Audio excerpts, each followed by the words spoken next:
My name is Tim Jackman. I am a PhD student at Boston University in the Orthopedic and Developmental Biomechanics lab.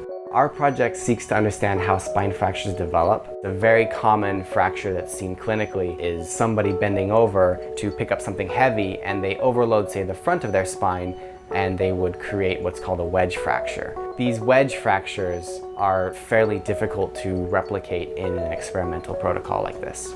To do that, we use tissue from human spines. We remove 3 vertebrae and we'll apply a small amount of compression and then scan it and repeat the compression. Do this over and over and over until we see from the data that the bone has failed.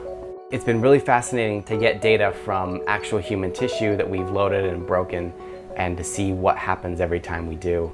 After we have that data, we will use it to create computer models so a patient could go into the hospital and we could run these models and identify people who would be at immediate risk for fractures, so we can do some intervention rather than fracture treatment later on after they've already fractured their spine.